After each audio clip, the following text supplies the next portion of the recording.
Hey guys, I am back. I'm sorry about that. I had a lot of stuff going on and I kind of had to decide which games to cover because I couldn't do them all. It's still a lot of personal stuff. But I ended up missing two of the new beasts and we're on the second Fabled character. So it's been a little while. So sorry about that, but we're going to check them out today. So let's check out one of the new characters and then we'll go check out the two new beasts and then come back to another character. So Chang'e, something like that. It is single target attack. We have attack one random enemy single target, controlled enemy preferentially, dealing 360% damage with an extra 40% of crit rate and crit damage bonuses. And the talents. I'm just going to call it Change. When Change attacks an enemy with any control status, increases attack's final damage by 60%. That's quite a bit. When an enemy has less than 50% HP, Change immediately casts one skill at them without cost up to once per turn. After attacking, Change heals herself by 80% of the damage dealt. This just sounds a lot like Guan Yu so far. Change is immune to control, gains 30% crit rate when inflicted with damage over time effects. So yeah, the extra attacks, the healing self, the self buffs, and the single target damage, that's all really reminiscent of Guan Yu. So every 3% of HP lost by allies grants Change 1% attack bonus. The effect is removed when allies die. So that can be a lot. Because so you have like 3 allies at like 1 HP on unyielding or death immune, something like that. That's 100% attack for her. That's pretty wild. Gains a shield of 5% of all allies attack and max HP upon entering battle. That's pretty good too. Okay, so when taking fatal damage, Change negates death, transfer the damage to an ally, and gains invincible for 1 turn. The effect triggers once and resets when Change is revived. And it's not an undispellable invincible though, so that's not really that great. Number 4, each allied death grants Change a shield of 10% of attack and max HP, stacks and lasts till the battle ends. Don't really care about that. And the last one, possesses the ally with the lowest HP after first death. When the ally dies, Change revives at her previous location, or if the place is taken, revives next time an ally dies. Change enters an undispellable burst status upon revival, crit 100%, crit damage 50%, last cast 1 extra skill after each action. So she doesn't really seem too crazy. She's very, probably below middle of the road, I'm thinking, just off of first impressions here. This extra attack, like that's really good, but she only does single target damage, so it's never going to damage more than Blessing can block. And her invincible shield isn't even undispellable. So she seems decent, but not great or nothing like that. Oh, we forgot to look at her heroic soul. Upon entering the field, Change yield disappears when the cage is removed till the battle ends. Change demons, all enemies take 20% increased crit damage. It's missing some text there. Enemies with control statuses take 90% more damage. Boost, increase lifesteal from attacks to 100%. Increases the HP of cage to 60%, Change demon gains 20% increased defense and 30% increased lifesteal when the cage persists, and enemies under the cage have a 50% chance to fail all pursuits encounters. So that's pretty decent. And Change demon and all enemies take 40% increased crit damage as long as the cage persists. So she takes more damage herself, but she really nerfs their counters and pursuits. That's pretty good. It's heroic soul 20 though, and that's you're not getting there unless you're spending money. So next we got Boar, yeah. So I don't have access to the Martial Souls, unfortunately. I wish they would do what they did in Isekai Saga. Then right beside this skill button right here, they'd have a Martial Soul thing, so we could check out them both right here. They really need to add that. So at unlock, at the start of battle, applies Undispellable Staunch to 1 random allied officer. Defense and damage reduction plus 10%. 30% chance to be revived upon death. That's cool. Up to 2 times per battle for each officer. Up to 2. Oh, wow. That's a lot. Once killed, enemy targets cannot be revived if they are still defeated at the end of turn. Oh, okay. Last till the battle ends. Oh, enemies cannot be revived if they're still defeated. Okay, I thought they said allies for a second. That's good too. So at full level, or not full level, but the last skill here.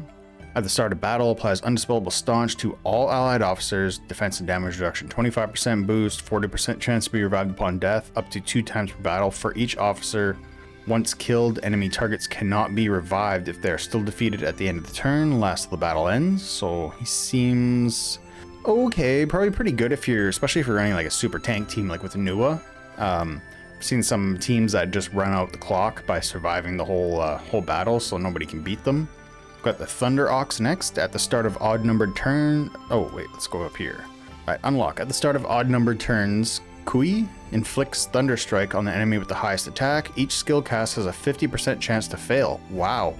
Takes 30% more damage, lasts till the end of the turn, up to 2 times per battle for each enemy. That 50% chance to fail a rage skill, that's really good. At the start of odd numbered turns, Kui inflicts Thunder Strike on the enemy with the highest attack. Each skill cast has a 75% chance to fail. Takes 55% more damage. Lasts till the end of the turn, up to 2 times per battle for each enemy. That is great. That's going to be all the Sun Seas, the Wukongs, Neza, and then maybe these 2 new units. I haven't even checked to see if anybody's even using them. We'll come to here. You can tell I've been a little far behind. 7 billion power now. That's wild. So yeah, it's going to be Sun Si, Wukong, Zhao Yun. Probably none of those top ones. I'm sure there's a lot stronger players in other places. Doesn't look like anybody's using the new characters yet. Yeah, so... Oh, not me. Down to 51 now. That's crazy. Yeah, none of the new characters. The only fabled people are really using are... the Pangu, Nua, and Sun Wukong, and then Elsa sometimes, but she's pretty much more for PvP, I'm pretty sure. Yeah, just Pangu and Wukong, really. So it'd be interesting to see in... Where can we see some of the cross-server stuff here? Before we check out that last unit, we'll come to... Is it nationwide? One of these is more like a cross-server, right? Oh, these 2 are cross-server, okay. If it will let me in, there we go. Is there a leaderboard? Yes. Okay, how crazy? 7.6 billion.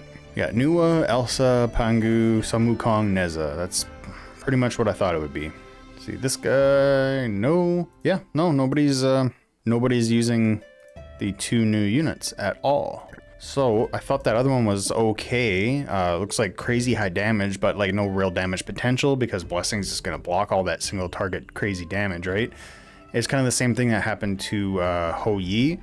He had the potential to do a lot of damage, but it was just crazy high single target damage, and everybody's got Blessing, so you're never going to do more than 50% of their life as damage, so there's no real point just to stack up insane amounts. I'll go here. Did they change this yet? No, they kept it the same, which is nice to see. Still get 50 and 50. So what's funny about this skin, this was one of our first like IMT units in Isekai Saga. It's Dark Satan. And this was her skin. So they're kind of just reusing skins back and forth, but whatever. Max attributes here, see what she does. Enemy column and skill. Attack an enemy column and deal 195% M damage, 50% chance to inflict Hellflame for 2 turns. Hellflame reduces the caster's HP equal to 90% of attack each turn. This ignores defense, doesn't stack, and can't be dispelled. Doesn't stack? Well, that's not very great sounding already. Skill's chance to inflict Hellflame increased to 80%. Oh, it's not even... What was it? 50%? 50% and doesn't stack. 80% and doesn't stack. Each enemy officer inflicted with Hellflame increases Yanluo's... Oh wait, I didn't even check out her name. Yanluo? Yanluo. Okay. Damage reduction by 5%, stacking up to 20%. Before Yanluo attacks and enemy officers with burn, their attack and defense are reduced by 5% for 1 turn, stacking up to 4 times. The last one after Yanluo is directly attacked 5 times. 1 random allied officer takes action once, and Yanluo takes action against a random enemy column. Can trigger once per turn. This does not affect the number of actions in the officer's own turns. She seems really not good at all. Attacks have a 50% chance to apply a 2-turn undispellable and irresistible plague, reducing their rage by 2 before their action only once per turn. Okay, but... I mean, people are still using IMT Zuje Long, and he's going to be buffing rage like crazy. You can do like, what is it, 4 attacks a turn? Like 4 rage skills a turn? One with Sword of the Wild, one with his regular skill. He has another chance to cast his regular skill, and then... I can't exactly remember at this point, but he does 3 or 4 attacks, right? So 2 rage before, it's not really going to make a difference. There's also, what was that stratagem? The White Tiger one?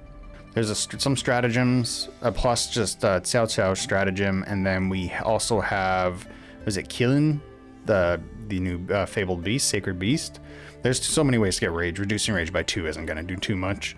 The chance to apply plague increases to 70% when attacked. Yanluo has a 50% chance to apply a 2-turn plague to the attacker. So it's a chance to be able to apply something that reduces rage by 2. So it's Each allied officer gains 1 rage after dealing damage to an enemy officer with plague, up to 3 rage per turn. Nobody's having problems with rage right now, I don't think. Enemies with plague receive 50% less healing and shield. That Demon Zhao Yun and IMT Xiao Qiao both got that beat. When there are more enemy officers with plague than those without, only living officers count. Increase final damage against all enemies by 20% and reduces their max rage to 15. This seems really bad. I think this is the worst fabled out yet, unless I am reading into this wrong. Just keep in mind, I haven't gotten any new fableds in a while. Let's check out our heroic soul first. When enemy triggers plague, Yanluo restores 5% HP and shield equal to 5% of max HP. Can trigger twice per turn. Damage reduction increases to 10%, stacking to 40. Damage reduction 40%. The required number of enemy attacks is reduced to 4. Enemies inflicted both Hellflame and Plague take 20% more damage. When enemies target an officer who is not Yanluo, they have a 60% chance to target Yanluo instead, dealing 50% less damage. Can trigger twice per turn. So that's kind of useless, because if it's an AoE, it's going to hit your whole team anyway. If it's column or row, it's going to hit other people. If it's single target, dealing less damage doesn't really matter much, because it's probably going to be capped by either just absorbed by like massive shields or capped by blessing. Seems like a crap fabled officer to me. Like, if you're looking for shields and all that stuff that she was doing, just get Nuwa. By far better. And if you're trying to deal damage, and just get Neza or Sun Wukong. A lot of the fableds were the first 3. These were the first 3, right? Sun Wukong, Nuwa, and Pangu were like by far the best so far. They should have spaced them out a little bit, right? Like, done a good one, a bad one, good one, a bad one. Kind of weird, but whatever. So yeah, I think that's all I missed. Probably not. Oh, geez, yeah. How long was I gone, you guys? Bulwark equal 20%. We'll just look at the max. Gains Bulwark, Undispellable Shield equal to 40% of max HP upon entering battle, including after a revival. That is pretty good. Every 1 rage increases crit damage bonus and crit damage reduction by 5%. Not bad. Each action has a 60% chance to increase indirect damage bonus and indirect damage reduction by 10% for 3 turns. What is indirect damage bonus? Is that like overflow and splash damage maybe? If so, that's not used very much anymore. Reduces the opposite enemy's rage by 4. 40% chance to make any debuff ineffective upon gaining it up to 2 times per turn. That's pretty cool. Huh. Oh, so if you use this on everybody and you have Yanluo or whatever her name was that the one that reduced rage? Because that could be a strat right there. Yeah. Okay, so if you're knocking, yeah, you can shut down people's rage pretty well. I never knew about this new stratagem, but you would have to have this on everybody, and you'd have to have change in there, or not change, Yanluo. I don't see everybody doing that though. We'll have to see how that plays out. I guess she's still pretty new, right? Only been out for, what, 2.5 days? So yeah, once again, sorry for taking such a big break. I didn't have time. I didn't have the mental bandwidth. You know, I just couldn't do it. So I'll try to come and do update videos on this, give my thoughts on new characters, new stratagems, new beasts, stuff like that. And I'll catch you next time. See ya.